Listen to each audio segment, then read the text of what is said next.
Welcome to the Bellingham-Whatcom County League of Women Voters interviews of candidates for the November general election.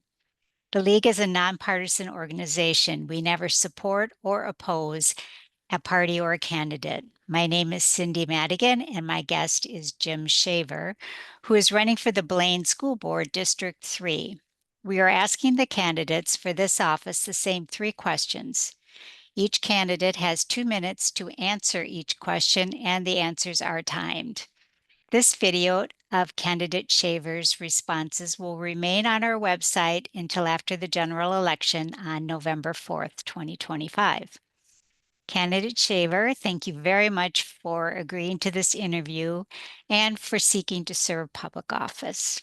Our first question is, what specific issues or goals inspired you to run for the Blaine School Board? Yeah, thank you for the question, and thank you for hosting this. I'm a parent of a Blaine high school graduate who graduated a few years ago and is now in trade school at BTC. And I also, I come at this from a parent's perspective. I have friends and family members who are teachers and other support staff within a school. I uh, I also think it's an important time to be involved in our community, and just the more that I've learned about what is going on at the school board, the more I felt like I definitely needed to get involved. I think our the main three things that I'm focused on as a candidate are making sure that everyone feels welcome at a Blaine school, as we did when we moved here. Um, I want to make sure that the next board hires a great superintendent. We in Blaine currently we have a interim superintendent who is doing a good job. And I want to make sure that the next candidate is not only a qualified candidate, but also meets the character of Blaine and Birch Bay. And then the third thing that I think we really need to focus on is that we are and we're not alone across Washington State. There are problems with school funding and making sure that we can even keep the lights on. There's a major issue facing Blaine of combining buildings, and there's many issues around um, logistics of how that would even work if we are going to do that. And there are issues at the local, state, and federal level in terms of funding as well as enrollment. And that is why I'm running. Okay, great. So, question number two. The Blaine School District is managing the elimination of over 40 full-time positions for the 2025-2026 academic year. How should the school board address the impact of the loss of these positions? So I think that first of all we need to be with those in our community that are facing a job loss. As I've been door knocking and meeting people out in the community, I've talked to people who are former employees of the Blaine School District, and so I've met people who have been directly affected in the past. I think we need to be there for people. I think we need to make sure that we are keeping as many services and staff as we possibly can. Um, I think we also need to be loud with the state government in particular to make sure that they are doing their job to make sure that education remains the paramount duty of the state and that we are funding our schools.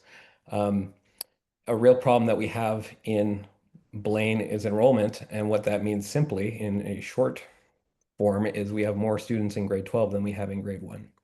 And the way that schools are funded, that causes a real budget problem. So I am really focused on making sure that, people of all different kinds feel welcome at a Blaine school so that they feel like they can be enrolled.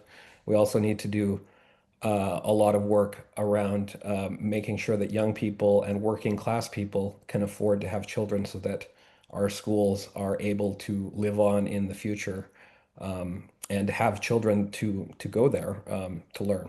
So, um, I think we also, you know, the school district also has voted to combine schools and then uncombine them.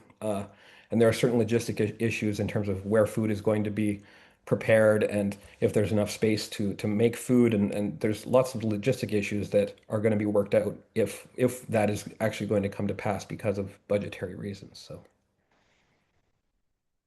Okay, thank you. Your third and final question is, what role should the board play in hiring, evaluating, and supporting the superintendent and district leadership? Yeah, so here in Blaine, this is really a timely question for us because we are in a time of transition. We had a permanent superintendent. We now have an interim superintendent, and the next board's job is very clearly to hire a new superintendent. There is a consulting firm that the current board hired to help with the search and making sure that we're hiring a qualified candidate. Um, and I think this is really, an important thing that the next board will have to do. It's one of the most important things that the next board will have to do in terms of making sure that Blaine schools are well run into the future. The superintendent is a really critical position.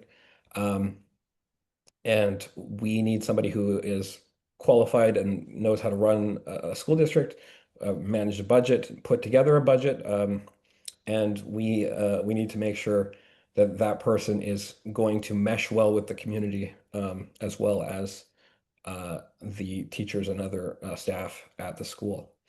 Um, I I think that uh, to be a board member, it is very important that you ask good questions. And I think that we, if I'm elected to the board, I hope to be somebody who asks good questions. I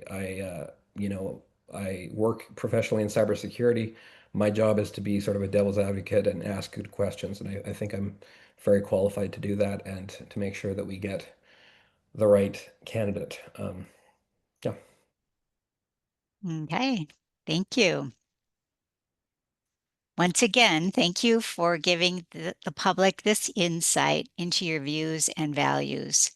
Viewers, please remember to vote by November 4th. Ballots sent by mail must be postmarked by that date. Ballots placed in drop boxes must be submitted by 8 p.m. that day. For more information, please see votewa.gov. That's votewa.gov. Thank you.